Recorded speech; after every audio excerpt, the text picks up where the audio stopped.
Hello, I welcome you all on Hasrat TV. Iran ने अपने centrifuge workshops को मुख्तलिफ अंडरग्राउंड सिटी में इंस्टॉल करने का फैसला किया है, क्योंकि मुमकिना तौर पर ईरान के ऊपर किसी वक्त भी हमला हो सकता है। उसकी बड़ी वजह यह है कि इजराइल ने कल भी दमिश्क के ऊपर अटैक्स किए हैं, ताकि ईरान को बताया जाए कि ये अटैक्स उनके ऊपर भी हो सकते हैं।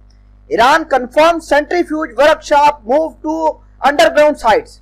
और ये एक इजराइल के अंदर बहुत ज्यादा मैप भी बड़ा वायरल हो रहा है कि possible route for Israeli attacks on Iranian nuclear programme. और आपको ये बता दें कि ये जहां पर टारगेट रखा है ये नतांज और अफसहान अरक नाम की जगह है, जहां पर ईरान की सबसे ज्यादा वर्कशॉप्स हैं यहीं पर। और ये सीरिया के रास्ते अटैक्स कर सकते हैं, क्योंकि सीरिया के अंदर कोई प्रॉपर फौज है नहीं, एयरफोर्स के सिस्टम काम नहीं करते, तो लिहाजा ये नतांज के न्यूक्लियर प्रोग्राम के ऊपर, पावर प्लांट के ऊपर अटैक कर सकते हैं। तो ईरान ने मुमकिना तौर पर इस जगह पर नतांज के अंदर जो अपने सिस्टम थे उनको यहां से निकालकर किसी और खुफिया जगह पर उनको शिफ्ट कर दिया है, ताकि अगर अटैक हो भी जाए तो मशीनरी को, सेंट्रीफ्यूज वर्कशॉप को ज्यादा नुकसान ना हो और ईरान ज्यादा वो काम ना कर पाए। कल की अगर बात करें तो कल के अंदर इस दमिश्क के अंदर काफी तबाही मची रही।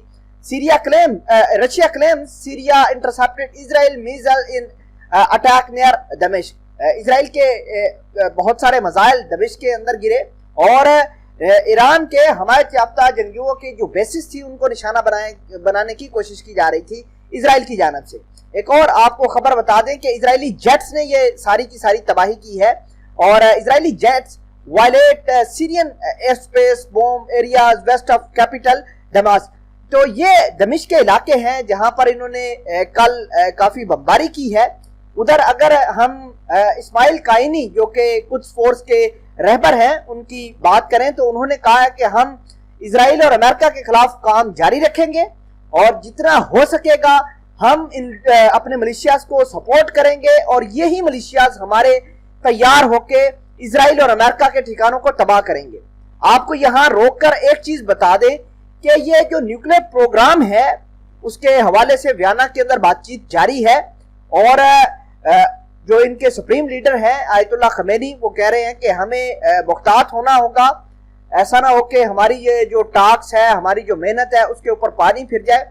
और अमेरिका इजराइल को उकसा भी रहा है कि आप ये रास्ता इस्तेमाल करें और नतांज के न्यूक्लियर प्रोग्राम को हिट करें। इसी वजह से तो इन्होंने अपने सेंट्रीफ्यूगल जो वर्कशॉप्स है उनको नतांज से निकालकर किसी दूसरी जगह मुंतकिल करना शुरू कर दिया है। और ये जो इस्माइल काइनी है जो कुछ फोर्स के कमांडर है वो कह रहे हैं कि ईरान कुछ force leader was to continue backing militias across the region. ये एक बहुत अहम इंपॉर्टेंट चीज है और ये बयान दो अहम मौकों पर आया है। एक तो ये जो वर्कशॉप्स के हवाले से है, इस हवाले से बयान आया है। दूसरा अगर हम बात करें इजराइल की जो सिक्योरिटी फोर्सेस हैं उन्होंने मस्जिद अल-अक्सा के अंदर जो तबाही मचाई है उस हवाले से Iran condemns Israeli operation at Al Aqsa mosque. मस्जिद अल-अक्सा के अंदर रबड़ की गोलियां, वहां पर यहूदी बेपनाह जुल्म और जबर का इस्तेमाल कर रहे हैं। तो इसी वजह से ये इस्माइल काइनी ने अपना स्टेटमेंट रिकॉर्ड कराया कि हम अपने मिलिशियाज को स्ट्रांग करेंगे, अपनी जो मिलिट्री है उसको स्ट्रांग करेंगे, ताकि मुमकिना तौर पर अमेरिका और इजराइल के ऊपर प्रेशर बनाया जा सके। और अगर हम बात करें ये इजराइल ने जो सीरिया के दमिश्क के ऊपर अटैक्स किए हैं तो पार्टिकुलरली यहाँ पर ईरान के मिलिशियाज को टारगेट करने की कोशिश की है और बहुत सारे रशिया के मुताबिक सीरिया ने इनके मिसाइल को इंटरसेप्ट भी किया है।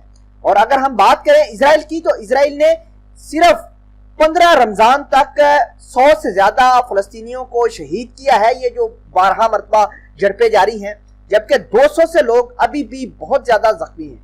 तो ये मामलात हैं और सबसे बड़ा ये जो चैलेंज है वो ईरान का न्यूक्लियर प्रोग्राम को बचाना है। अदरवाइज ये इजराइल मैप बना रहा है कि किस तरह नतांज के न्यूक्लियर प्रोग्राम को हिट करना है। खैर, इस खबर के बारे में आप क्या कहते हैं कमेंट सेक्शन में इस वीडियो के बारे में जरूर आगाह कीजिएगा। अल्लाह आपका और मेरा हामी और नासिर हो, आमीन।